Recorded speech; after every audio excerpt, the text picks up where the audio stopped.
Picture this. It's late at night. You're sitting alone in your room, lights completely off. The only glow comes from your phone screen, casting a cold, bluish light across the walls. The phone vibrates once, twice. That name you blocked years ago flashes on the screen.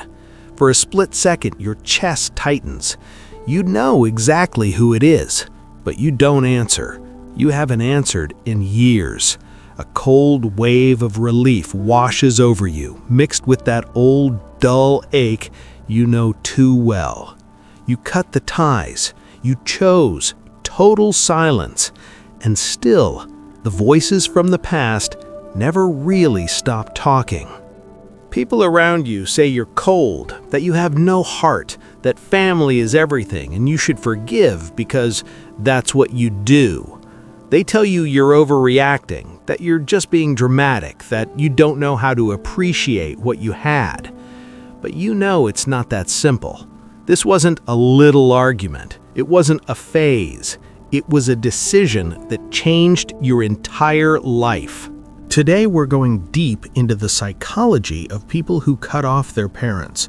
You won't hear surface-level explanations. You're going to see the real portrait of a survivor. You're going to understand exactly why you did what you did, and maybe, for the first time, you'll finally feel seen.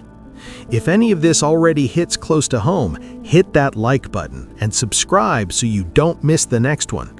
Let's dive in. The first thing that defines you is the fortress of solitude.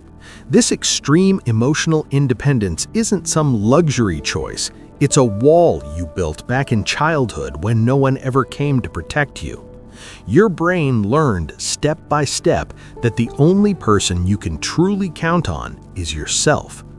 You learned that lesson the hard way, in all those moments when you waited for help and no one showed up. You don't ask for help, you don't complain, you handle everything alone, even when it quietly drains you from the inside. Think about the last time you turned down a dinner invitation because it felt like depending on someone, or how you ended a relationship the moment things started getting too close. It looks cold, it looks distant, but it isn't weakness, it's pure adaptation. It's how your mind decided it would never risk abandonment again. The cost is real. You feel alone even in a crowd. You get tired of carrying your own strength, and yet inside that fortress you've built, you finally found a peace that no one can take away. It's your safe place, created by you, for you. Remember this, the fortress of solitude doesn't make you less human, it makes you harder to destroy. And right out of that fortress rises the second wall, ironclad boundaries. You learned to say no. Not with anger, not with long explanations, just with a calm, final clarity. When someone crosses a line, you cut it. No discussion, no second chances. This ability was born in the years when your boundaries were trampled over and over again. You learned that letting someone get too close almost always meant pain. Picture the moment an old friend asks you to meet up with your parent. You say no, flat and final. You don't explain, you just say it's not happening. People call you ungrateful, they judge you, but you know the truth. These boundaries aren't whims, they're your shield. They protect you from repeating the same toxic cycle. Yes, you lose people, relationships get shorter, but in exchange, you've gained something far more valuable, the inner peace you've earned after all this time. Ironclad boundaries don't make you harsh, they make you free. And once those boundaries are in place, the next thing appears: vigilant distrust. You find it incredibly hard to trust anyone, even people who seem genuine. Your mind scans every word, every gesture, looking for the same warning signs you saw as a child. The old betrayal taught you that trust comes with a very high price, so you don't hand it out anymore. Remember the time someone told you, "I love you," and instead of feeling warmth, you felt a knot in your stomach. Not joy, fear. because you've seen how love can turn into a weapon. This distrust looks like paranoia. It feels like a flaw, but it isn't. It's an extremely precise survival mechanism. The cost is that you stay alone more often than you'd like, yet in return, you no longer fall into the traps that once destroyed you. You stay whole. Vigilant distrust doesn't make you cynical, it makes you careful. Out of that carefulness is born the invisible shield. You have a razor-sharp sense of self-protection. You detect emotional danger before anyone else even notices. The moment someone becomes too pushy, too critical, too close to your old wounds, you pull back, instinctively, no explanation needed. This shield was forged in the years when you were exposed to constant criticism, manipulation, and indifference. Imagine feeling that lump in your throat when someone makes a seemingly harmless joke about your family. You smile politely on the outside, but inside, the shield is already up. It looks extreme. It looks like you won't let anyone in. But the truth is, this shield saved you from total destruction.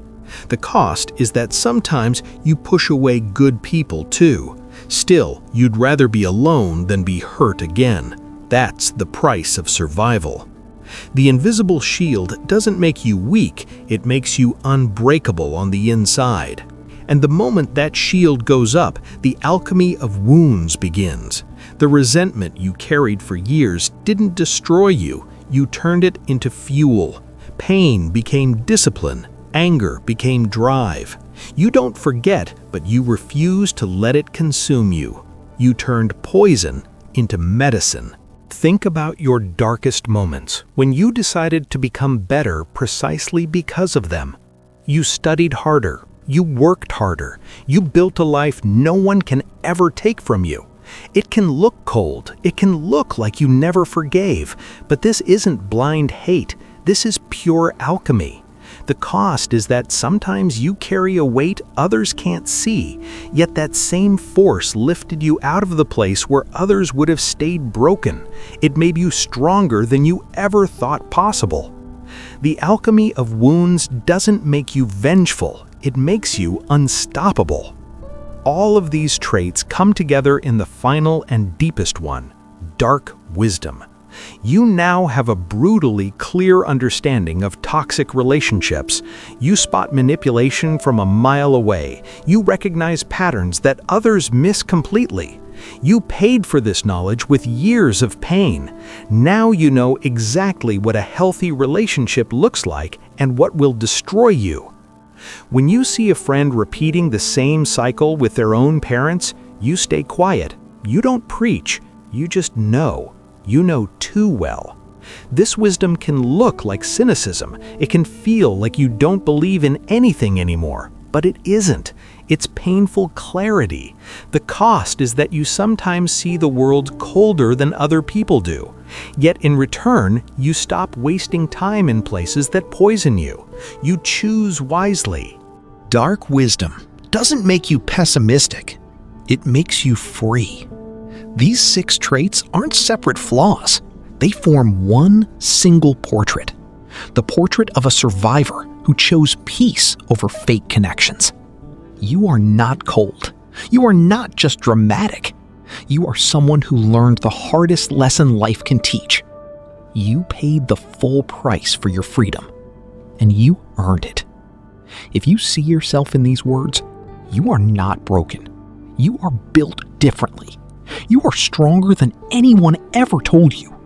And this strength, no matter how dark it sometimes feels, is the gift you gave yourself. Never forget this one truth. Sometimes the most courageous act of self-love is to walk away and never look back.